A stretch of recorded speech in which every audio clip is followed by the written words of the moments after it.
You said it, Jacob. Pablo Bevy's first place on the leaderboard now. Merstash Malabuka in second. Queasy Thomas HD in third. As now instantly right back into the action. I feel like every single game today, we might have a different first place team. I feel like that's the trend. You know? The 1.5 points with the how well everyone's playing. It's not just one team playing well. Everyone is playing lights out in this competition. So you got to think fights like this, no matter how well you did in that last game for Queasy Thomas, are never going to come easy. And we're even seeing the ballistic shield coming out from Thomas. Doesn't have any close range, so it could be the play for him, especially with Queasy going down off spawn. Thomas needs to get ballistic here, but he's unable to. Eliminated off spawn, off the drop. From third place on the leaderboard to now 0 points in game 2. Levin was talking about it, Mini. Could Pablo Bevies be the first? One of the first, I mean, Danish players to secure an FNCS title before Thomas HD with his history of the most top 10s, 7 top 3s yet to get that FNCS. That would be a script and a half. Definitely would kind of be a huge treat.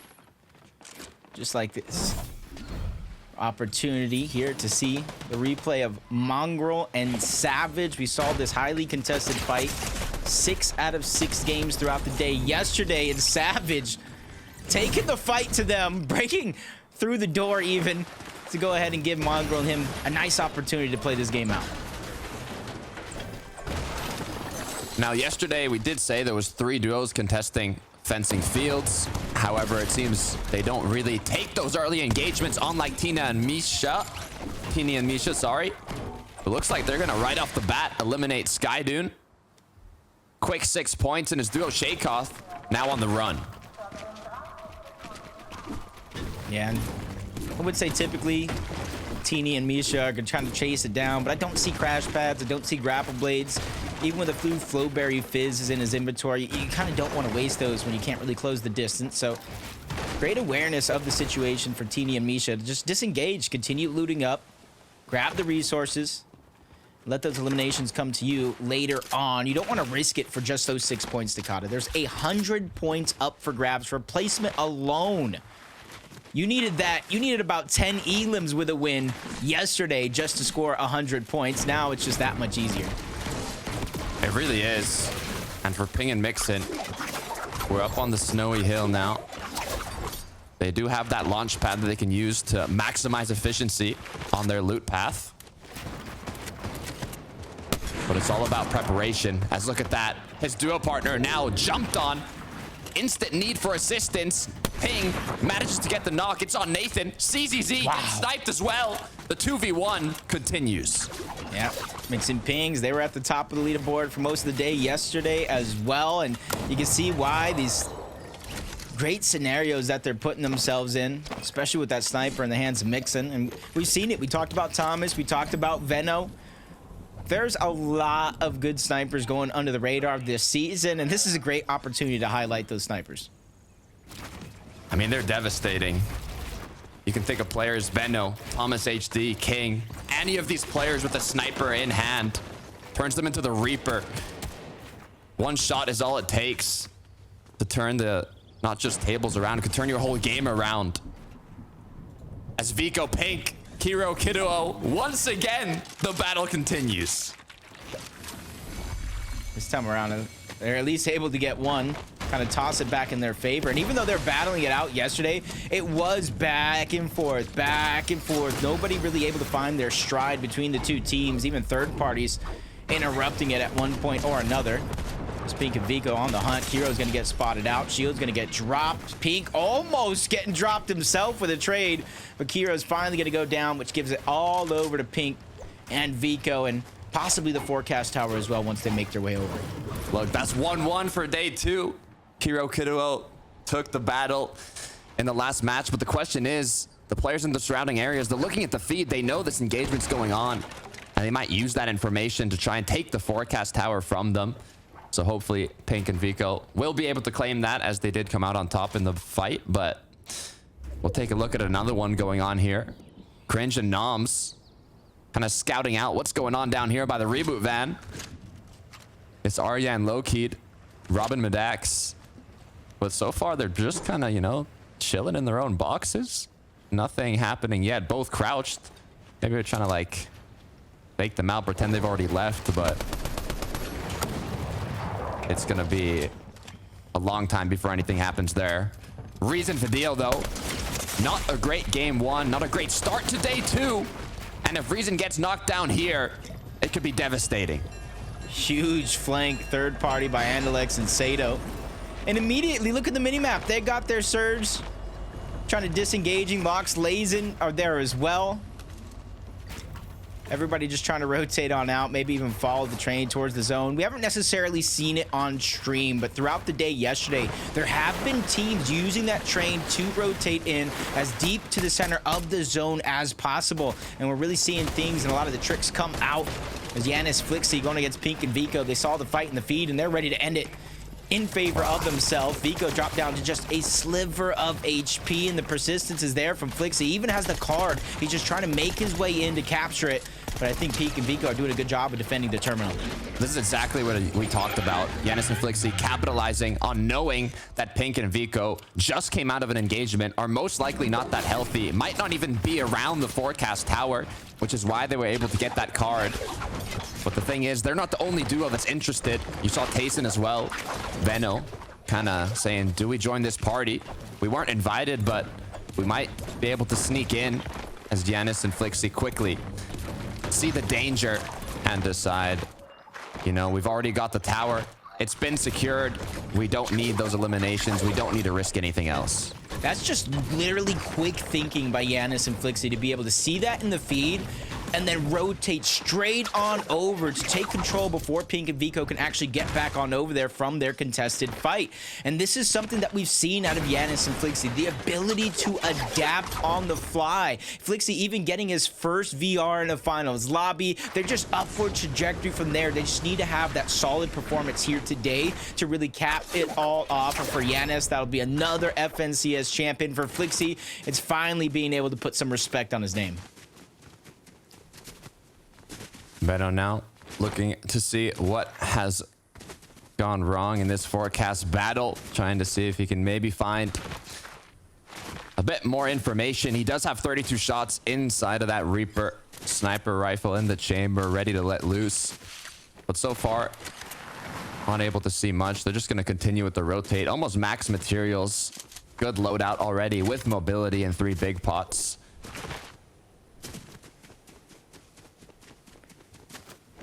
Just looked like their original plan there was kind of disrupt that forecast tower fight, but too many players already did just that. I saw it in the feed.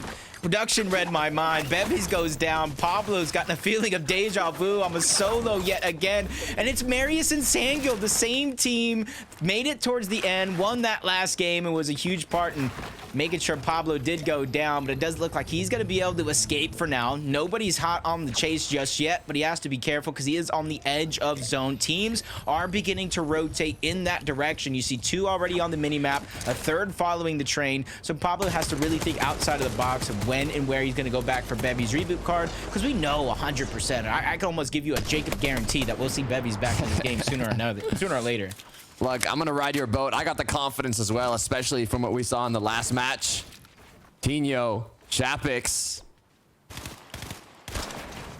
I don't know if this is going to be a full-on engagement, Jacob, but it could just be, actually, as Teeny going straight onto Chapix, cracking him. Only left with white HP. Tino as well gets knocked. Upper hand now for Misha and Teeny. The 2v1. Will they be able to close it out? They do. Wow, Chapix went for the repeat. I can see what he's thinking in his mind. You know, they're going ahead, getting that elimination onto my teammates, scrounging up the loot. I can at least get 1 freebie, but he gets denied that opportunity. Free trip back to the lobby. Veno Tayson. fight that I thought they were going to take a little bit early on towards the forecast tower, now happening towards Grand Glacier. They don't like the positioning, so Taste and Veno immediately disengage. Not too far off, though, just to give themselves the advantage in terms of elevation. So that way they can really kind of get the information, if any players are around them, to figure out, is this something they want to take? Do they want to hold their position? Or maybe even rotate on out?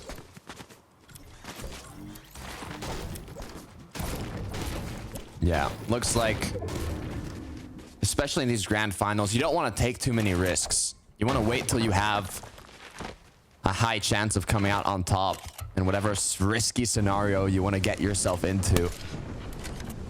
I do feel bad for Pink and Vico, though. They just can't stop. Whether it's the off-spawn engagement from Kiro and Kiduo to the third parties that come in after, trying to take their forecast tower. I mean, they've been having some really difficult early to mid games, and we know the potential they have in those late games. I drop a Nebs, though, looking to do a bit of damage as they look for those angles on it. Looks to be Aqua and his duo partner. Quickly trying to take some high, but Aqua is just hot on the chase, and high ground isn't going to come that easy. Lands a little bit of a shot, not too much to scare down eye drop just yet. But any advantage is better than no advantage. Noah, Aqua, this is their chance to disengage. Especially with Noah just dropping down to 38 shield. Only has 5 left on the Flowberry Fizz, so it isn't a ton to get him back up. So it's very, very important that they figure out a way in towards zone, because not only they're traveling parallel to the team that we're just fighting, but there's a whole team playing gatekeeper on top of that forecast tower.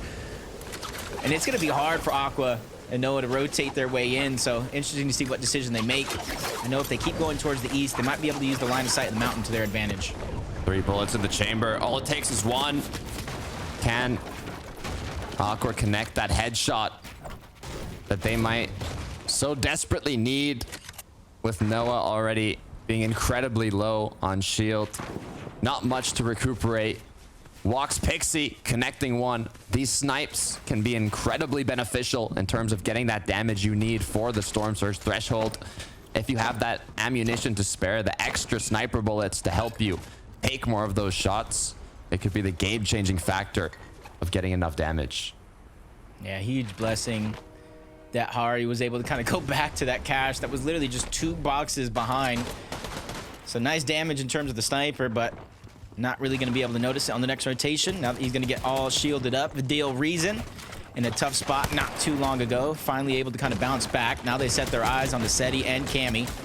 But they know at least one of these players is weak, and they're attacking from 2 different angles. Vadeal just trying to go straight in from the low ground. Rezon working his way from the top to bottom. Finally, they reunite, and they're able to get 1. Cammy gets dropped down, leaving Seti by himself. The struggles for our global invitational champions continue.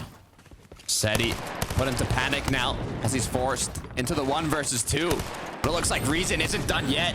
It's Mongrel close by that wants to escape, but he's been cracked now. Just gonna take 2 more shots, 2 big ones from that frenzy to finish it off, as now nowhere to run, nowhere to escape. And that's another Elim on the board for Vadeal and Rezon. Yeah, 6 more points, starting to pick up the pace. Game 7 of the overall tournament, which was game 1 on the day. A little bit of a misstep, and sometimes, especially with 1.5 points, that 1 misstep is all it takes to cost you that first place spot. So they're really gonna have to dig deep and make up for it. Marius Sandguild, top of Loot Island, along with 1 other team, but you can see they're trying to just loot up, scrap together as much as they can. It's actually Phaser and King who are gonna get credit for capturing the Rift Island. No points, but they're gonna be the ones to scavenge all that loot that they just were able to get. Didn't have the best start to day 1. But if I know anything about King, he can turn things around, especially with the sniper in hand. For Pablo, though, has been unable to pick up bevies yet. He is still looking healthy, but the clock's ticking. 30 seconds until this 4th zone closes and 5th appears. And with 2 duos in a battle in front of him, he might find an opportunity to take that snipe, get that headshot, but he's unable to connect the first bullet. Hey, persistence is key. He does have the 3 medkits as well, but this is vital information because there's only X amount of teams still left in this lobby, 36 overall, him being one of them. And with the rotations coming out, if he was able to get the reboot card, he could outlast the zone, get Bevies back in. Because I predicted Bevies to be back. I thought he'd be back by now, but Pablo just leaving us in suspense a little bit longer, trying to go for a couple more snipes, but crash padding as Darky and Darkest to make their way on out. And finally, Pablo sets his eyes on that reboot. So it's time. Brings his duo back in. It's difficult though, Jacob. Grand Finals, lobby, 400 metal to work with, barely any wood or brick, and now having to rotate in, having to loot up his duo partner. I believe he did have 3 med kits and 3 big pots, so they have a decent amount of consumables, but they will be used to get Bevies back into the game. They're going to need a refresh early on, but anything's possible as we look right back at Vadeal and Rezon.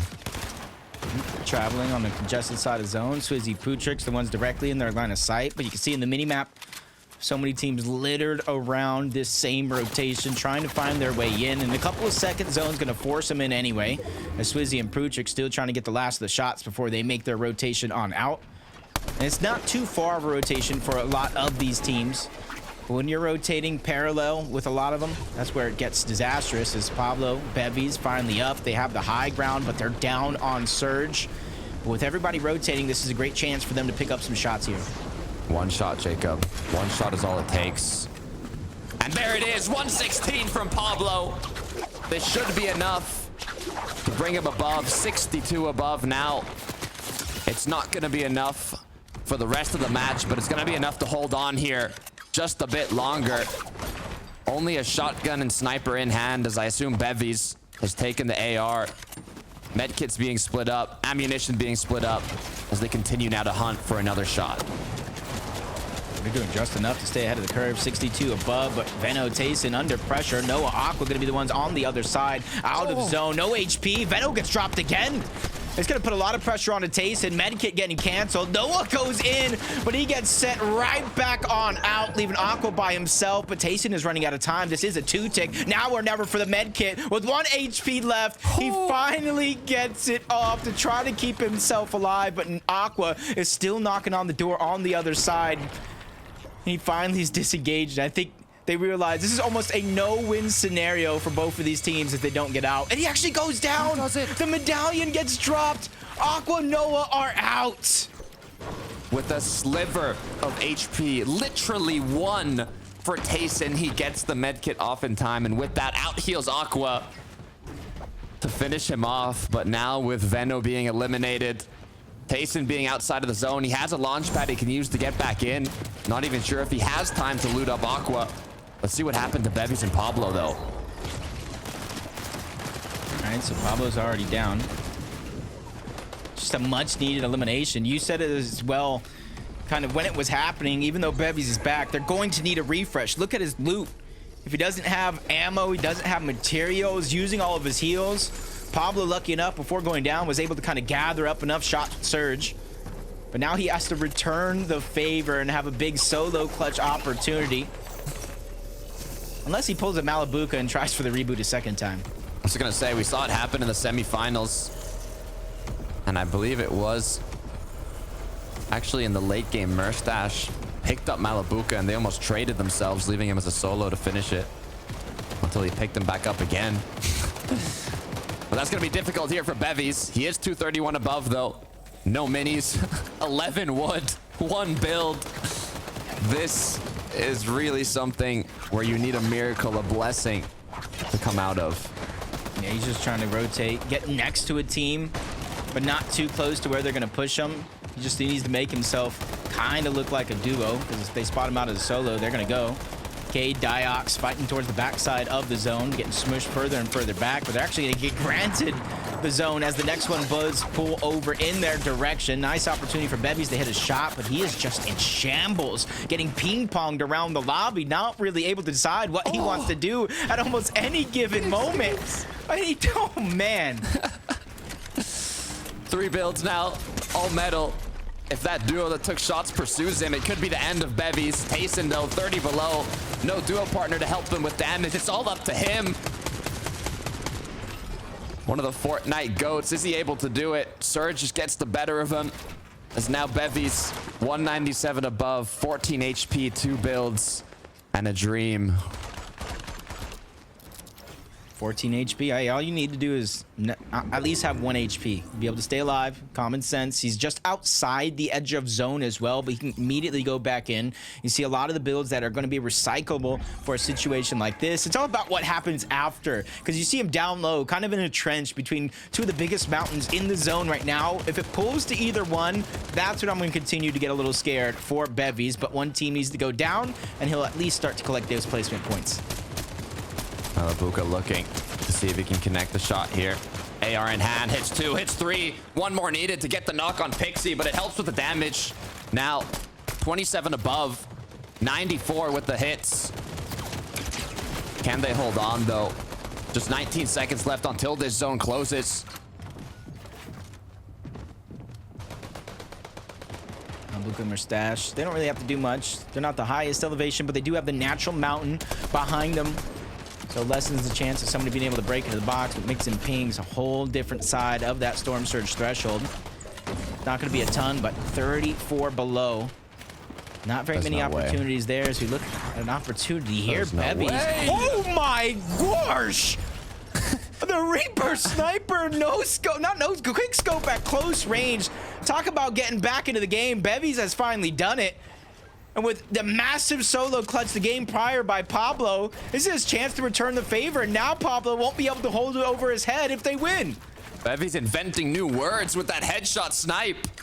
3 now on the board. Will this be history once again? A solo clutch. He has the damage from that headshot. He has the loot, and now back up 120 builds. More than enough materials to clutch it out. Only thing you could even ask for is a bit of shields.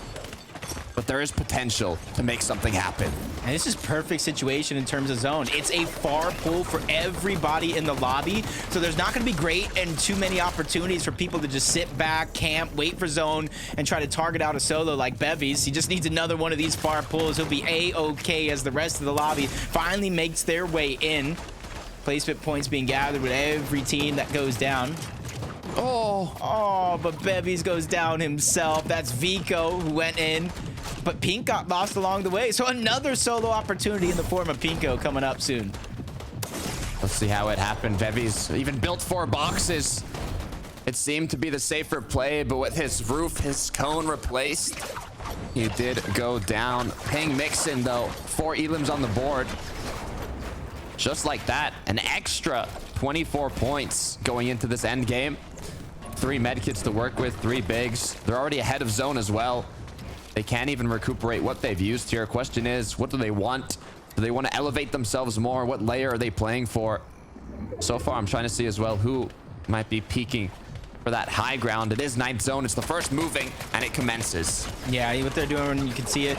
Peeking through the cone, gathering information, which gives them flexibility and options. Do I stagger myself? Do I continue to stay towards the front side? Depending on what they see here is going to give them that answer. As Mustache fumbling, bumbling a little bit, trying to make it on over to Malabuka as players cut off his path with the grapple blade, but no harm, no foul, able to reunite into the same box. Voco and Vortexers having to do the same thing, but 21 below the damage threshold. The quick fadeaway shot coming out from Voco is going to get him above, but he takes a shot himself, trying to reunite with Vortexers, so that way they can try to heal up as best as he can. Big pot getting put to good use. Vortex's Voco looking to continue strong. It's going to be Rezon. Vadeal trying to make a comeback from that game 1. They have the high ground. Can they hold on? Question we're going to be asking ourselves. 364 above, but almost every game so far, no matter if it was early in the 9th zone, late in the 11th zone, somebody usually tries to threaten to take over that high ground, claim it for themselves. Mixin 195, plenty of builds to work with, but he is going to be a solo. Spots somebody right in front, quick reaction to turn around, and once again, grapple blade to the front side of the zone, being able to recycle some of these builds and save it for when he needs it most. Mixon has to clutch it up. He has that mythic frenzy. He has a good amount of builds, even ahead of zone. With those 3 medkits, the potential to play back and slow when he runs out of materials. Mustache, Malabuka, though, showing their dominance with 3 elims. Issue is, they could use a bit more materials, but they're more than healthy. for the rest of this zone. Yeah, but this consistency is absolutely insane for Malibuca and Mustache. They're slowly but surely moving up the leaderboard, which is hard to say because they're already at the top of it. Started in 3rd place on the day, slowly but surely taking over other spots. Vortexer's lost Voco. You saw his shields get dropped not too long ago, so now Vortexer's left by himself, trying to grapple blade once more to the front side of the zone. Ends up almost getting boxed up, but it doesn't matter. Marius and Sangil, 2 shots are better than 1. Take him down. Wanting to get the back-to-back VR as Vadeal Rezon still up strong above. Marius Sangil now trying to build up as this zone does pull towards a ridge. They cannot get trapped here. They need to elevate themselves as quickly as possible, but as all duos have the same plan in mind, they get trapped together on the journey up the hill. As his duo partner Sangil goes down, so does Marius. Yeah, he tries to backtrack in his zone. That was 2 different teams that took part in eliminating that one. As Shari, Gear is trying to go ahead and get a flank on Andalex and Sato. So far, it's working to fruition, but they immediately drop down low. Find a shot on the Nev, but I think iDrop was able to scoop him up before the elimination actually went through, saving the loot for himself, but another traded shot going off. Hari is doing his best to go ahead and dominate the lobby, but he finds a medkit towards the backside. He's going to allow himself to stagger backside his zone. It was Malibuca who got eliminated, as now zone pulling under the train tracks. iDrop using that as he builds close to one of the pillars, but with just 10 HP, he's forced to pop a med kit. Yeah, a lot of these med kits coming out a little bit earlier than some would hope, but the trend for FNCS continues. Not too many heal off as Hari's just trying to get some extra points, but he gets shut down from the high ground. Andalex, Sato look towards the back. They find out Art Skill. Another couple eliminations going to be grabbed, and they position themselves in the top 3. 5 players up, 3 duos. We still have Vadeal and Rezon up above. Cade is going to be the solo. Goes down to zone. The 2v2 height versus low as Rezon drops in. Cracks 1, unable to get the knock. Vadeal now forced as a solo. He still has the medkits. He gets it canceled, though, by a threat to try to jump up. Second one going off. It's also going to be canceled. He drops down onto Andalex. Sato was already down. Vadeal has woken up from his slumber after day 1 to awaken here in game 2 on the day to take it all. Back in business from a rough game 1 after dominating day 1, finishing in 1st place. They are back on their throne. And that's what happened. The topsy-turvy for those points. 1.5 times points compared to yesterday. And I said it, we are going to see that leaderboard change hands almost every single game today. And with a valiant effort from Bebies and his solo clutch, he went down far too early to where points like this, a win like this, 6 eliminations, 100 points from placement alone, Takata, they have to be sitting pretty in 1st. 1 year ago, Rezon, Chapter 4, Major 1, 1st place, day 1, but dropped down to 3rd place, day 2. They said, we're not doing it again. Rezon wants to change history. Can they do it, though, is the question. There's 3 people that can help us answer that. Frankie, Levin, Mini, what you got?